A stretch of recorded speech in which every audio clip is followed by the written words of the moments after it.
Name ఏదన్నా ఒక పేరు ఒకటి చేసుకుని మనం ఫైనల్ చేసుకుంటే బెటర్ ఏమో అనుకుంటున్నాను నేను. ఒక పేరు అంటే ఏ పేరు మీద మనం దీన్ని చేయాలనేది ఒక నిర్ణయం జరగాలి. అలాగే దీంట్లో 4-5 రకాల టీమ్స్ కింద మనం దీన్ని డివైడ్ చేసుకోవాల్సి వస్తుంది.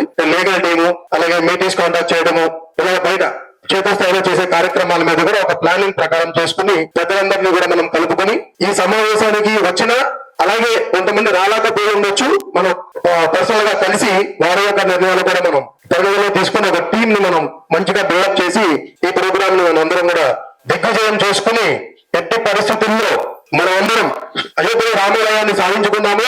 అలాగే మన తిరుపతి బాలాజీ ఆలయాన్ని దివ్యక్షేత్రంగా సాధించుకునే వరకు కూడా మనందరం కూడా ఒక నిర్ణయం తీసుకుని అందరం కూడా కట్టుబడి దాని మీద పనిచేద్దామని. అందరి దేశంలో చాలా ఇబ్బందులు ఉంటాయి, అంటే ఆర్గనైజేషన్ గురించి అవన్నీ పక్కన పెట్టండి దయచేసి. మనందరం కూడా ఒక బృహత్తరమైన కార్యక్రమం కోసం, కనీసం ఈ కార్యక్రమం కోసం మాత్రమే మనం పనిచేద్దాం. అందరికీ ధన్యవాదాలు.